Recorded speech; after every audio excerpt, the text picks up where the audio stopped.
autoconhecimento. É muito importante conhecermos a nós mesmos, a deixar que os outros nos conheçam. Sêneca.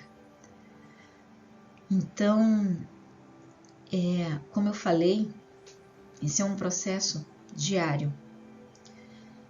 Porque pense quantas coisas nós já passamos na nossa vida que foram guardadas, que estão lá escondidas, que fazem um mapa no nosso corpo. Sim, porque o nosso corpo, o nosso inconsciente, ele reflete tudo aquilo que está guardado.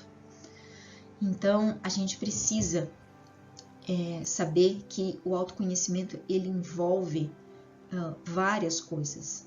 Não é só nosso mental, nosso psíquico, mas também o emocional e o nosso físico também, que a gente tem que cuidar.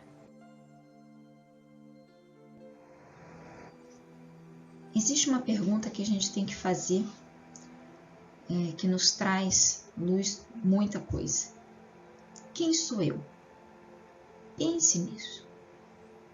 Quem sou eu? É a pergunta que você deve se fazer.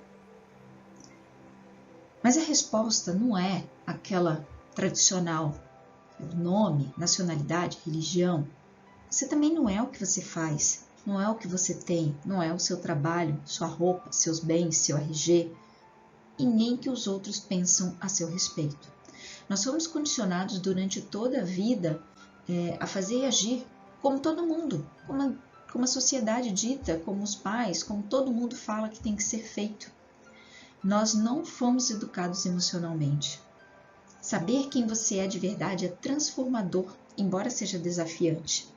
Te convido então a explorar a si mesmo e ver o potencial que temos. Para você enxergar o seu potencial, para refletir em tudo aquilo que você tem. Tanto os aspectos de luz, quanto os aspectos de sombra.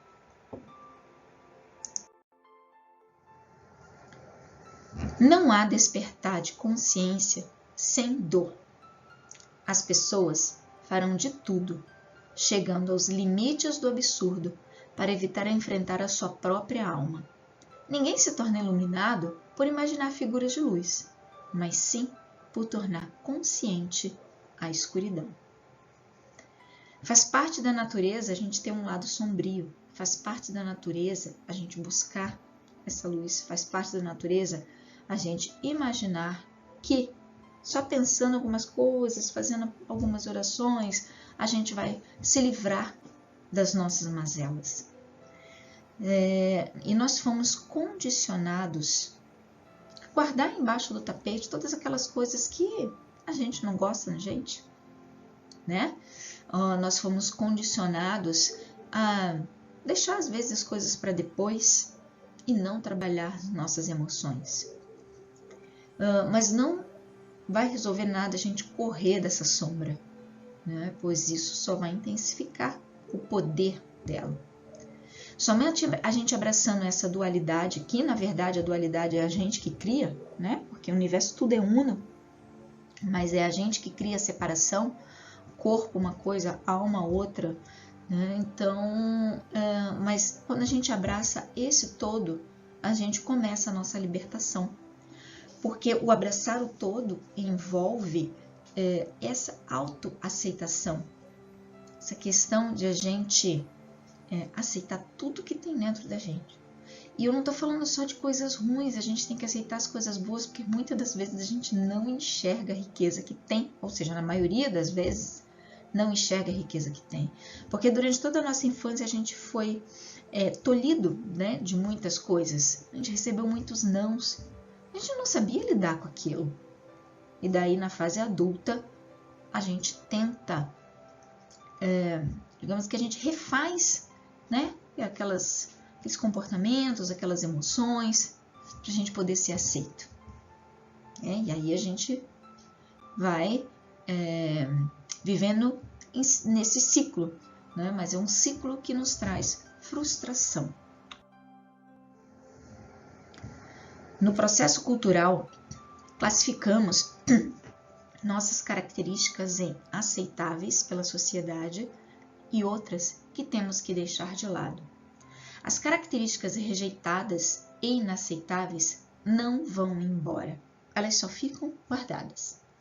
Quanto mais a gente rejeita, quanto mais a gente não aceita aquilo, vai acumulando ali aquela poeira. E essa poeira que vai acumulando dentro da gente vai se fazendo um bloqueio energético. Sim, porque a nossa vida, o nosso físico aqui, né? Ela não é só uma questão de você ter um corpo, os órgãos e mais nada. Nós somos feitos de energia, nós somos energia.